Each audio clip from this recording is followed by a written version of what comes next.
problem. But it's not risky. I'll do it. Okay. Yeah, I'll do it.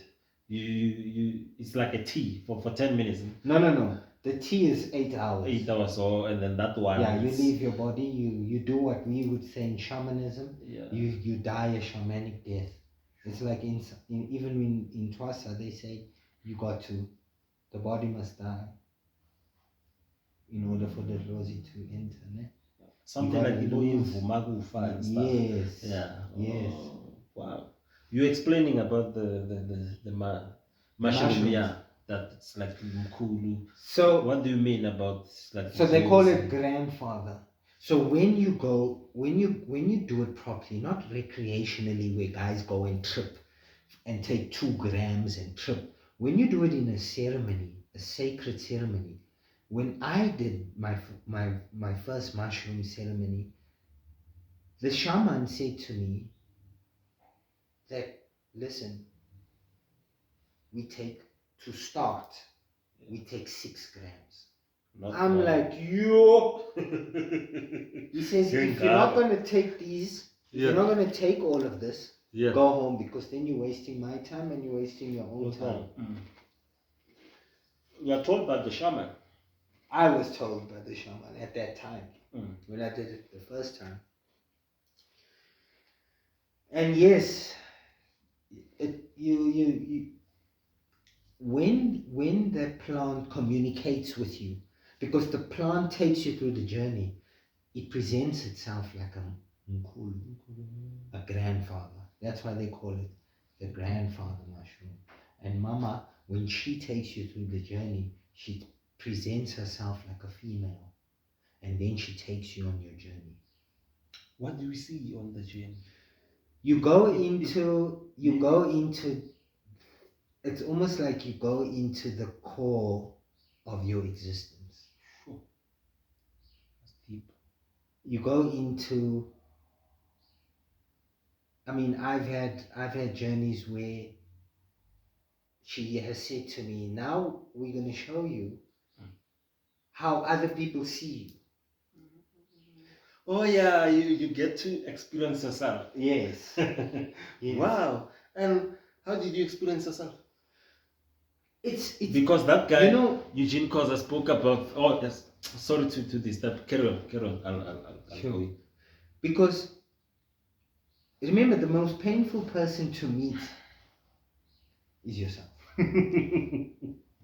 Repeat that line again. Repeat it. The most painful person to meet is yourself. How? Please expand on that. Because we're always standing in our way. We're always giving ourselves excuses for the things that we do, right?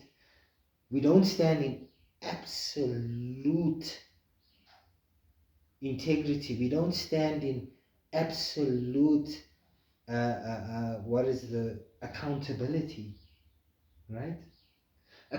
Absolute accountability says that no matter, and it's a tough pill to swallow, no matter what happens in your life, no matter what it is, you are responsible for it all. That's absolute accountability. I attracted it, and I need to look into the reasons why. Rather than blaming it on somebody. Yes. Yes. Or this person hurt me. Remember, for example, and trust me, it's a pill that I'm still swallowing. I don't No, it's extremely difficult. It's like understanding in its essence that if somebody has done something to you, right, whatever you're feeling after that point, you are the only one feeling it. Not anybody else. You are the only one responsible for it. Jeez, that's profound. So instead, what we got to learn to do is, instead of the blame, change it into what is the lesson. Because in the pain is where the healing is. Wow. You got me reminding Me, about the book I read called A Man's Search for Meaning by Viktor Frankl. So he wrote. Oh, I love Victor. Whoa. When he spoke about the Holocaust. Ish, bro. He says, a force beyond your control may take away whatever you possess, but you've got only one freedom. Yes. How you react. 100%. How you, it is something you just spoke about now. 100%. How we react after losing, because there's one constant thing in our lives, it's losses. We're gonna lose. You're gonna lose your hair, you're gonna lose your child, Yes. the job, you're gonna lose maybe your wife, you're gonna lose friends. But usjava uti, don't lose yourself. I can lose things, self-doubt. And you know what drove him? Amavaga, that track, I was like, yo. Yeah. And you know what drove Viktor Frankl's actual journey? Was the question that regardless of the circumstances, why is it that some may make it and some don't? Yeah.